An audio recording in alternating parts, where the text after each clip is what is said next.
सबसे पहला कागज जिसने बनाया और सबसे पहली घड़ी जिसने बनाई, सबसे पहली घड़ी हजरत यूसुफ बिन अम्र ने बनाई, जिन्होंने उसको दमिश्क की जामा मस्जिद में नहीं लगाया, मस्जिद कुर्तुबा में नहीं लगाया, बल्कि दमिश्क की जामा मस्जिद में लगाया।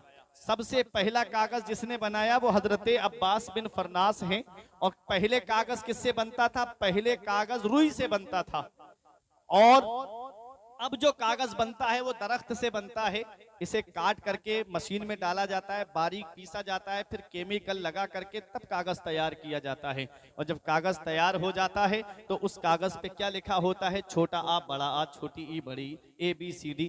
और एक ये कागज है, इसको पढ़ने के बाद बच्चा आगे बढ़ता है, फिर उसके दर्जा ब दर्जा कामयाबी हासिल करता रहता है। कोई पढ़ने के बाद डॉक्टर बनता है, कोई IPS बनता है, कोई IAS बनता है, कोई प्रोफेसर बनता है, कोई मास्टर बनता है। बनने के बाद वो तो AC रूम में बैठा है, आईफोन चला रहा है, फॉर्च्यूनर से घूम रहा है। और जिसने बनाया उसका क्या हाल है? अलमारी में रखा हुआ था वो कागज, बाप ने क्या किया? उसे भंगार वाले के हाथ बेच दिया।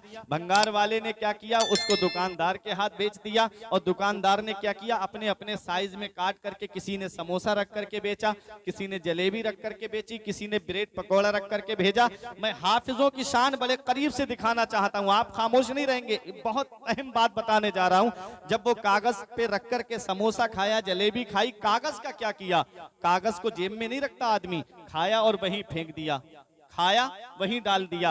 अब वो कागज नाली में पड़ा हुआ है, वो कागज कीचड़ में पड़ा हुआ है। हजरात, जिसने डॉक्टर बनाया, डॉक्टर बनने वाला तो ऑफिस में बैठा है और बनाने वाला नाली में पड़ा हुआ है। बनने वाला तो ऑफिस में बैठ करके आराम से AC में मोबाइल चला रहा है, और बनाने वाला नाली में पड़ा है, कीचड़ में पड़ा हुआ है। अरे एक ये कागज है कि जिस पर छोटा आ बड़ा आ लिखा हुआ है, वो बनाने वाला तो, बनने वाला तो ऑफिस में बैठा है, बनाने वाला नाली में पड़ा हुआ है। सेम मशीन है, सेम केमिकल है, सेम कागज है, लेकिन उस पर छोटा आ बड़ा आ लिखा हुआ नहीं है, बल्कि बिस्मिल्लाहिर्रहमानिर्रहीम लिखा हुआ है, सूरह फातिहा लिखी हुई है। अरे कोई आलिम फतवा नहीं देगा, कोई मुफ्ती फतवा नहीं देगा, कोई मुफक्किर फतवा नहीं देगा। मेरा रब हुक्म दे रहा है, ला यमस्सुहु इल्लल मुतहहरून। इस कागज को जब तक वुजू ना हो हाथ भी मत लगाना। अरे जब कागज पर कुरान लिख जाए तो कागज अजमत वाला हो जाए, जब कागज पर कुरान लिख जाए तो कागज इज्जत वाला हो जाए। तो जिस हाफिज के सीने में कुरान के 30 पारे हैं, बताओ उस हाफिज की शान का आलम क्या होगा? जिस हाफिज के सीने में कुरान के 30 पारे हैं, उस हाफिज के सीने का आलम क्या होगा? मेरे आका इरशाद फरमाते हैं, बाअमल हाफिज कुरान के जिस्म को कब्र में मिट्टी नहीं खाती है। जब हाफिज कब्र के अंदर जाएगा, बाअमल हाफिज कुरान जब कब्र के अंदर जाएगा तो रब हुक्म देगा, जमीन इसके सीने को मत खाना।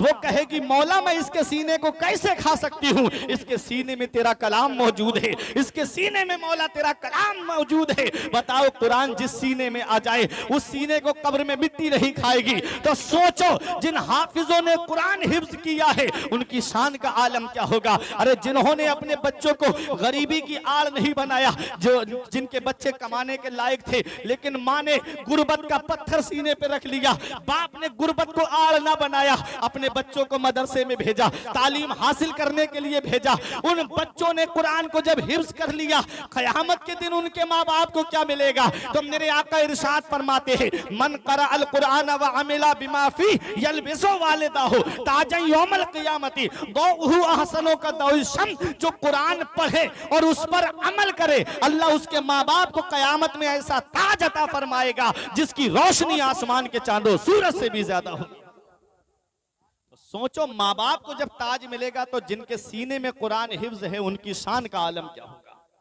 इसीलिए